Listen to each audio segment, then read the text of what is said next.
प्यारे बच्चों नमस्कार। कैसे आप सब? उम्मीद करता हूं कि आप सब बहुत अच्छे होंगे। स्वागत करता हूं बिहार के सबसे विश्वसनीय परिवार पर, जहां पर हम देते हैं quality content for a better future. तो प्यारे साथियों, हमारे साथ फटाफट जुड़ जाइए। आज की जो क्लास है ये बहुत ही ज्यादा लाजवाब शानदार क्लास आपके लिए बेटा होने वाली, क्योंकि आज की क्लास में हम पढ़ने वाले हैं एक शानदार टॉपिक जिसमें है 3 ईयर सिग्रीव, मतलब वो कैसे कैसे लड़की बढ़ती है। यहाँ पे हम बताएंगे इसका कि 3 साल में कैसे कैसी चीजें उसके लिए ग्रो की है, और लास्ट में जब वो चीजें चली जाती है उसके पास से छूट के, तो विलियम वर्ड्सवर्थ हमारे बहुत ही नाराज हो जाते हैं, बहुत ही दुखी हो जाते हैं। तो यहाँ पे आइए देखते हैं प्रकृति के सौंदर्य का वर्णन करते हैं। साथ ही जैसा कि आपको पता है कि विलियम वर्ड्स को हम एक नेचर के पोइट के रूप में अच्छे से जानते हैं, तो गाइस इसमें बिना लेट किए आइए हम देखते हैं शानदार टॉपिक को, जिसमें पोइट्री का 11th का आपका चैप्टर नंबर 6 है, जिसमें आज हम पढ़ने वाले हैं लूसी के बारे में, मतलब लूसी ग्रे। एक ऐसा नाम शायद अगर जिसने पोइट्री बचपन से पढ़ी होगी तो कभी ना कभी नाम जरूर विलियम वर्ड्स का और साथ में लूसी का तो जरूर सुना होगा। तो आइए बेटा लूसी के इस प्यारे से चैप्टर को पढ़ने आ रहे हैं। पहले बच्चों आप देख सकते हैं विलियम वर्ड्सवर्थ, ये एक भाई अंग्रेज तो थे ही, साथ में आप देख सकते हैं इनकी शक्ल भी देख सकते हैं आप। ठीक है, आपको इनसे तो प्यार ऐसे हो जाएगा देख के, एक मासूम सा चेहरा। ठीक है, तो प्यारे बच्चों एक क्लास की शुरुआत करते हैं। तो आइए बच्चों देखते हैं कि विलियम वर्ड्सवर्थ क्या थे, क्या इनकी कहानी थी, कैसे कैसे चीजें थी। तो विलियम वर्ड्सवर्थ 1770 1850, मतलब क्या 1850, मतलब 1770 से 1850 के इनका कार्यकाल रहा है। One of England greatest poets. भैया देखिए, विलियम वर्ड्सवर्थ को किसी भी पहचान की जरूरत नहीं है, ये किसी भी पहचान के मोहताज नहीं है। कहते कि इंग्लैंड के सबसे महान कवियों में एक थे, वॉज बॉर्न कहां पे, कम्बरलैंड। कहते कि इंग्लैंड के कहां पे, ये कम्बरलैंड के बेटा लेक डिस्ट्रिक्ट में क्या हुए थे बेटा, एजुकेटेड हुए थे कैम्ब्रिज के स्कूल में। मतलब क्या हुआ कि इंग्लैंड के महानतम कवियों में विलियम वर्ड्स का नाम क्या था बेटा, शुमार था। इनका जन्म क्या हुआ था, तो इनका जन्म बेटा लेक डिस्ट्रिक्ट के, कहां के, लेक डिस्ट्रिक्ट के कहा, कम्बरलैंड में हुआ था। और इन्होंने अपनी जो शिक्षा दीक्षा ग्रहण की थी वो कैम्ब्रिज यूनिवर्सिटी से की थी। The first of the great English romantic poets. कहते हैं कि इंग्लिश रोमांटिक पोइट में ये सबसे पहले और महान कवि थे। ही रेबल्ड अगेंस्ट द ट्रेडिशनल, इन्होंने विरोध किया। मतलब ये कहने का तात्पर्य यहां पे है कि जिसमें बेटा ये कवि, मतलब ये कविता कर रहे थे, तो उस समय क्या था, आम भाषा का पक्ष लेते हुए इन्होंने क्या किया था कि जो पारंपरिक भाषा थी, आर्टिफिशियल लैंग्वेज था, इन्होंने इसका बहुत खुल के विरोध किया। इन्होंने कहा कि भैया अपनी आम भाषा में कविताएं करिए ना, आप क्यों सहारा लेते हैं ऐसे कृत्रिम भाषाओं का, ऐसे आर्टिफिशियल लैंग्वेज का। हालांकि सुंदरता तो बढ़ जाती है, लेकिन दिक्कतें बहुत आती है उस चीज को समझने में। तो विलियम वर्ड्सवर्थ की बेटा क्या थी, ये एक शानदार इनका एक ये स्टेटमेंट था in favour of more natural language. और ये सबसे ज्यादा किसके फेवर में थे, ये सबसे ज्यादा जो हमारी जो मातृभाषा थी, उस हमारी तो हिंदी है, ठीक है, उनकी जो मातृभाषा थी उसके फेवर में थे कि भैया देखो अंग्रेजी में भी बहुत प्रकार की अंग्रेजी आती है, हिंदी में भी बहुत हिंदी आती है। ठीक है, with lyrical ballads, 1798, a collection of poems written jointly with S.T. Coleridge, he initiated the romantic movement in English. Writer क्या कहते हैं बेटा, कहते हैं कि एसटी कॉलेज के साथ इन्होंने क्या किया, मुख्य रूप से या साथ में लिखे गए बेटा इनकी एक कविता थी क्या, लिरिकल बैलेट्स, जो कि 1798 में लिखी गई थी। और क्या हुआ, brought about a revolutionary change in English poetry both thought and style. कहते हैं कि इन दोनों के संयुक्त से क्या हुआ कि ब्रिटिश इंग्लिश में क्या हुआ, कहां पे बेटा, ब्रिटिश पोएट्री में क्या हुआ, इंग्लिश पोएट्री में क्या हुआ, एक बहुत बड़ा चेंज आया, एक बहुत बड़ा क्या हुआ, बदलाव आया। ठीक है, आइए बेटा क्लास की शुरुआत करते हैं आगे से। इसमें क्या है, और 1805 में क्या होता है कि वर्ड्सवर्थ पब्लिश हिज मास्टरपीस। जो विलियम वर्ड्सवर्थ थे, इन्होंने प्रस्तुत की, इन्होंने छुपा के रखा था, इन्होंने छुपा के रखा था अपनी एक मास्टरपीस को, इन्होंने अपने एक मास्टरपीस को छुपा के रखा। तो 1805 में आखिरकार वो दिन आ ही गया जब विलियम वर्ड्सवर्थ ने क्या किया, विलियम वर्ड्सवर्थ ने इसको क्या कर दिया बेटा, पब्लिश कर दिया। और क्या हुआ, द लॉन्ग ऑटोबायोग्राफिकल पोएम, इनकी एक लंबी आत्मकथा, इनकी एक लंबी आत्मकथा द प्रिल्यूड, क्या, द प्रिल्यूड, इन्होंने क्या किया बेटा, उसको प्रकाशित किया।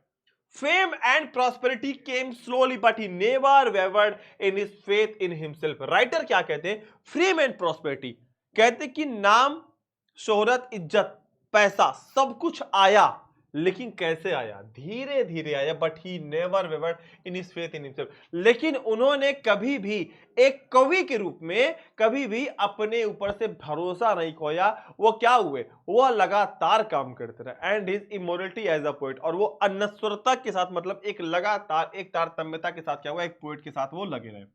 ही बिकेम द पोएट, क्या, लॉर्केट इन 1843। राइटर कहता है कि 1843 में क्या होता है बेटा, वो एक राज कवि बनते हैं। क्या होते हैं? लॉरेट का मतलब होता है क्या? लॉरिकेट का मतलब होता है वह एक राज कवि बनते हैं। The subjects of his poetry are the beauty and mastery of nature. Writer क्या कहता है? कहते हैं कि the subject of his poetry are the beauty and mastery of nature. कहते हैं कि प्रकृति के ऊपर, प्रकृति के ऊपर इनकी सुंदरता और इनकी जो मास्टरी थी वास्तव में वो ज्यादा काबिल तारीफ थी। कहने का तात्पर्य यह है कि जो मिस्ट्री थी ऑफ नेचर, मतलब जो प्रकृति की जो रहस्यता थी, उसको इन्होंने अपनी पोएट्री में बहुत ही मुख्य धारा पे जोड़ते हुए चीजों को क्या किया है, बहुत ही शानदार तरीके से प्रस्तुत किया है। The initiate relationship between nature and the man. कहते हैं कि द इंटीमेट, इंटीमेट का मतलब जानते हैं ना आप लोग? इंटीमेट का मतलब होता है एक अजीब सा जो एक रिश्ता होता है, एक अजीब सा रिश्ता किसके? नेचर और किसके बीच में? इंसान के बीच में।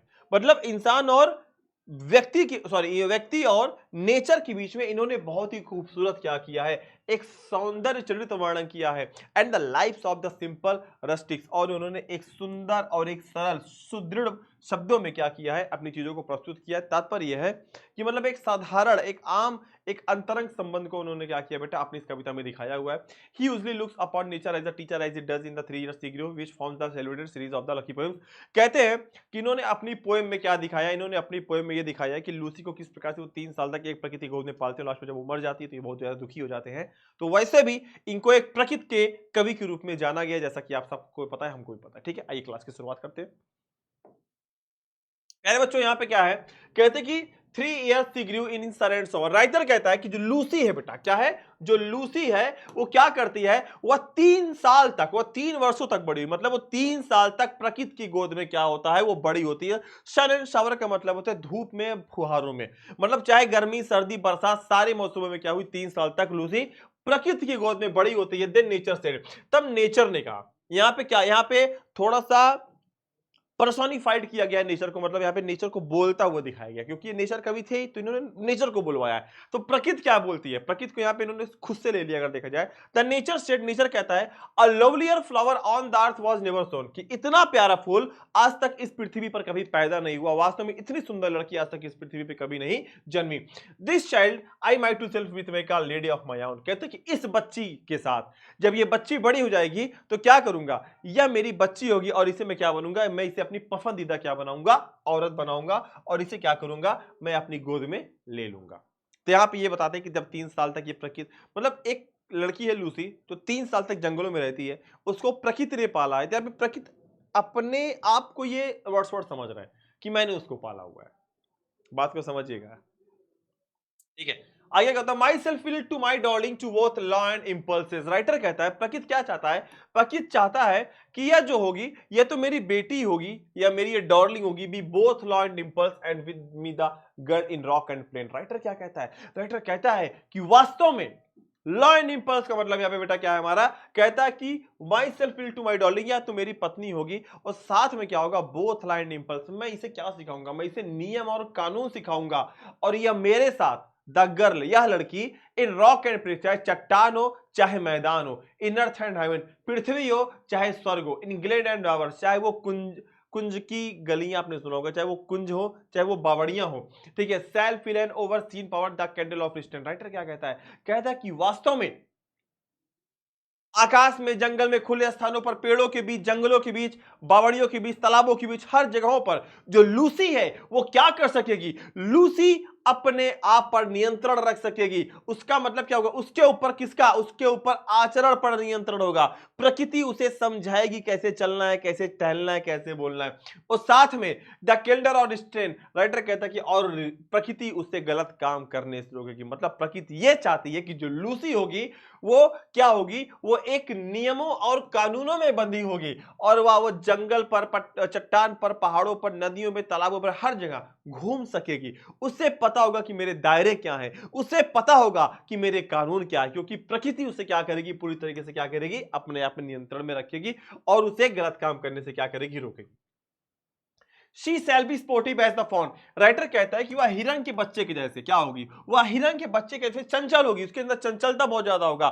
Dealt wild with glee across the lawn और up the mountain springs. Writer क्या कहता है कि जो हिरन की जो छोटी बच्ची होती है, स्पॉटिव होता है, फॉन, फॉन, वो जिसे उछलती कूदती है छोटी सी हिरन की बच्ची, ऐसे ऐसे करके, ऐसे ही लूसी क्या होगी, लूसी भी हिरन के बच्चे के जैसे क्या करेगी, वह इधर उधर कूदती रहेगी और जो क्या करेगी, that wild with glee across, जो क्या होगी, अपने उसी उछल कूद के द्वारा जंगल से जंगल, पहाड़ों पर, पर्वतों पर, और क्या मतलब यहाँ पे माउंटेन स्प्रिंग्स लिखा हुआ है, तो यहाँ पे क्या है, पहाड़ों पर, मैदानों पर उछलती कूदती रहेगी और उनके ऊपर वो चढ़ती कूदती नजर आएगी। एंड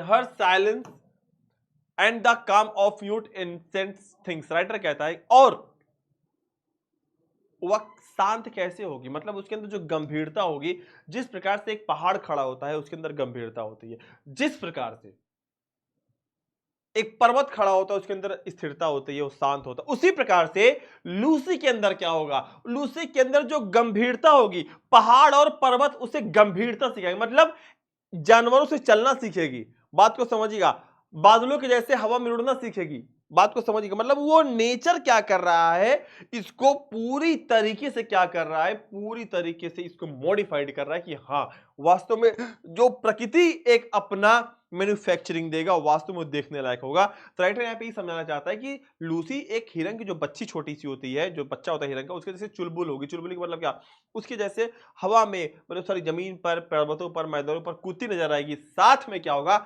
उसके अंदर जो गंभीरता होगी ना, जैसे जिस प्रकार से प्रकृति शांत है, स्थिर है, पर्वत और पहाड़ शांत है, स्थिर, उसी प्रकार से लूसी भी क्या होगी, अंदर से बहुत ही क्या, अडिग और शांत रहेगी। ठीक है, आगे आएगा, the floating clouds their state shall lend to her, right, क्या जो उड़ते हुए बादल है, इस मतलब फ्लोटिंग क्लाउड्स का मतलब है जो उड़ते हुए बादल है, क्या करेंगे, उसे शालीनता, शालीनता का मतलब उसे झुकना, झुकने का मतलब क्या, उसे शालीनता सिखाएंगे कि किस प्रकार से शालीन रहना चाहिए।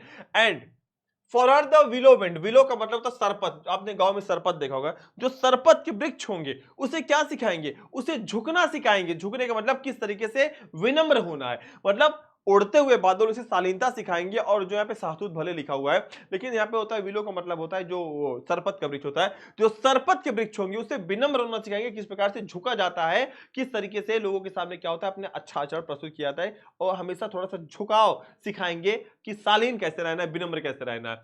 Nor shall she fail to see even the motion of the storm grace that shall mold of the maidens from by silent sympathy। Writer क्या कहता है, ताकि उसका शरीर लचीला बन जाए, और साथ में क्या होगा, और उससे क्या होगा, अगर उसका शरीर लचीला रहेगा तो तेज आंधी में भी क्या होगा, उसका आंधी कुछ कर नहीं पाएगा, क्योंकि जो लचीली वस्तुएं होती हैं हमेशा उसको आंधी क्या करती है, क्रॉस करके चली जाती है, जो स्टेट होता है वो झुक दिया जाता है। तो यहाँ पर राइटर यही कह रहा है कि उसका शरीर लचीला बन जाए, जिससे कि वह क्या हो, तेज आंधी में भी चीजों को देख सके, अगर वो सीधे खड़ी रहेगी अकड़ में तो वो क्या होगी, वो टूट जाएगी। तो यहाँ पे ये तुलना है, यहाँ पे क्या है, ये राइटर की परिकल्पना है, और साथ में क्या है, इस प्रकार क्या होगा, यहाँ पे है that shall mould the maiden's from by silent sympathy, और इस प्रकार से क्या होगा, वह मेरे साथ रहते रहते क्या होगा, सभी प्रकार के गुणों को क्या कर सकेगी, अपने अंदर अडॉप्ट कर सकेगी, साथ में वो क्या होगी, वह साथ में हमारे साथ रहते रहते सिंपैथी को सीख सकेगी। साथ में क्या होगा, साइलेंट सिंपैथी का मतलब हो गया उसके अंदर शांत रहने का गुण भी आ जाएगा। ठीक है बेटे, आइए आगे देखते हैं। The stars of midnight shall be dear to her, writer कहता है कि आंधी रात की टिमटिमाती जो तारे होंगे उसको प्रिय होंगे, मतलब आधी रात की जो टिमटिमाती तारे होंगे उसे बहुत पसंद आएंगे। And she shall lean her ear in many secret place where the revellers dance and the wayward round, writer कहता है कि द स्टार्स ऑफ मिडनाइट जो आंधी रात के तारे होते हैं क्या होंगे, उसे प्रिय होंगे, मतलब जो आधी रात में तारे टिमटिमाते रहेंगे उसको अच्छे लगेंगे। साथ में She shall lead her ear in many secret place, साथ में वो अपने कानों को ऐसे बहुत सारे जो गुप्त जगहें होंगी उनको वहां पे ले जाएंगी, जहां पर क्या कर सकेगी बेटा, वो जहां पर वेयर रेवलेट्स डांस दियर वेवयार्ड राउंड, जहां पे छोटी छोटी धाराएं निकलती हैं, मतलब क्या है, जहां पे छोटी छोटी जो धाराएं होती हैं अपने रास्तों से गुजरती, तो उसमें जो कलछल छन छन छन की आवाज आती है, उन आवाजों को वो सुन सकेगी। And beauty bond murmuring that shell pass into her face, और क्या होगा बेटा, और यहाँ पे राइटर कहता है क्या, और जो झरने की जो कलकल करती हुई जो आवाज होंगी ना, उससे जो सुंदरता निकलेगी, उससे जो ध्वनि निकलेगी ना, जब उसके चेहरे को छूते हुए वो ध्वनियां वो जाएंगी ना, उससे चेहरे का निर्माण होगा। कवि की कल्पना देखिएगा। राइटर क्या कहता है, कहता है कि ये क्या करेगी, इसको रात के तारे टिमटिमाते हुए पसंद आएंगे, साथ में ये ऐसे बहुत सारे जो गुप्त जगहें होंगी उन छुपे हुए स्थानों के बारे में अपने काम को लेंगे, मतलब उन गुप्त स्थानों की आवाजों को भी सुनेगी, उसके सारे राज को देखेगी, साथ में छोटे जो झरने बहते हुए होते हैं उनसे जो कलछल छनछन की जो आवाजें निकलती हैं, जब वो उसको सुनेगी ना तो उसके चेहरे पे जो खुशी आएगी उससे उसके चेहरे का निर्माण होगा। तो राइटर यहाँ पे दिखा रहा है कि मतलब किस तरीके से लूसी का निर्माण होगा। तो प्यारे बच्चों, आप लूसी को देख सकते हैं, कितनी प्यारी सी बच्ची है, ठीक है, कितनी प्यारी सी बच्ची है। तो ऐसे कि लूसी के क्या बेटा, लूसी की यहाँ पे कल्पना की गई कि वास्तव में लूसी का जो समय होगा वो कैसा था, वो कैसी दिखने में रही होगी। ठीक है बेटे,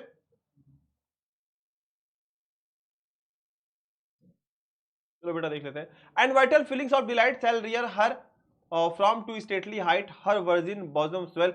लूसी को निर्देश दिया जाएगा क्या, कि बेटा उसके जो चारों ओर जो खुशियां होंगी ना वो इतनी शक्तिशाली से अनुभव कर सकेंगी जिससे कि उसका हृदय खुशी से भर जाएगा और वो बड़ी हो जाएगी और प्रकृति उसे विचारों से भर देगी। मतलब क्या है, एंड द वाइटल फीलिंग, जो चतुर्मुखी जो विकास होंगी, जो फीलिंग्स होंगी और delight shall rear her from the stately height, उसे क्या करेंगे, उसे आकार प्रदान करेंगे, हर वर्जिन बॉजम स्वेल, और उसके शरीर में क्या आएगा, एक एक फुलाव आएगा, उसका शरीर क्या होगा, आगे बढ़ेगा, मतलब उसका शरीर सुडौल होगा।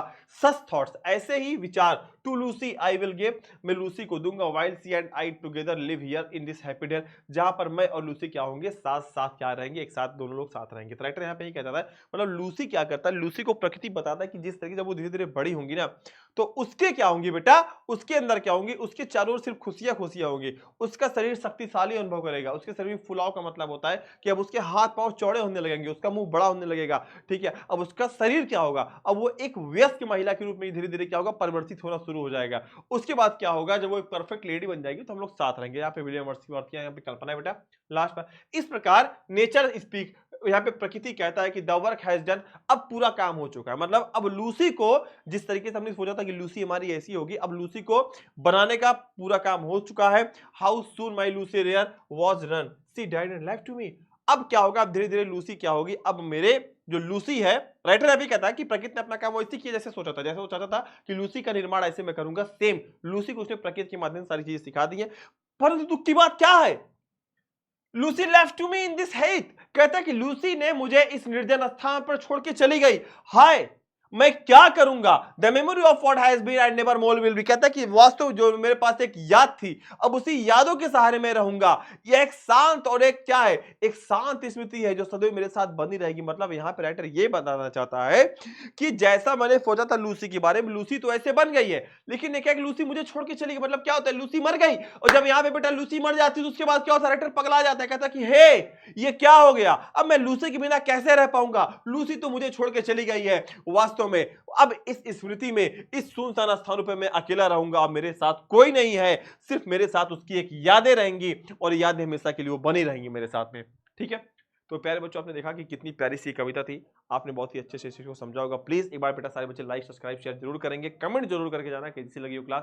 तो लूसी के बारे में विलियम वर्ड्सवर्थ की एक छोटी सी कल्पना थी, आप देख सकते हैं। तो प्यारे बच्चों, मिलूंगा अगले एक ऐसे शानदार सेशन में, तब तक के लिए आप सभी जरूर देखिए सारी वीडियोस को। इसमें 1 2 3 4 5 6 चैप्टर्स आपके पास है, इसमें बहुत सारे आपकी ग्रामर की वीडियोस भी पड़ी हुई आप देख सकते हैं, साथ में आप पोइट्री के 1 to 6 चैप्टर्स को आप यहाँ पे देख सकते हैं, सबके पूरी पूरी लिस्टिंग करा दी आपके लिए। ठीक है, तो प्यारे बच्चों, मिलूंगा ऐसे अगली क्लास में, तब तक के लिए शानदार, लव यू ऑल, जय हिंद जय भारत, नमस्कार।